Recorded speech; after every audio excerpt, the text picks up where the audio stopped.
In today's video, I am going to teach you how to enable full screen mode on Google Meet app. To begin, you need to be inside your Google Meet meeting. Make sure the meeting window is open on your screen. Then move your mouse over the meeting area. Once you move your mouse, pay attention to the bottom menu bar.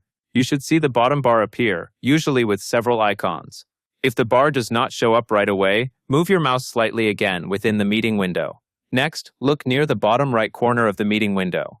You should see a set of 3 vertical dots icon there.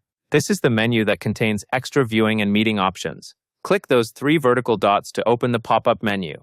After you click the 3 vertical dots icon, a pop-up menu will appear. In that menu, choose the option labeled Full Screen. Now there is one additional option you can use, which is optional. If you want an even cleaner full screen view, you can press the F11 key on your keyboard. Pressing F11 is commonly used to hide your browser address bar and browser task elements. When you press F11, your browser typically switches into a full screen viewing mode.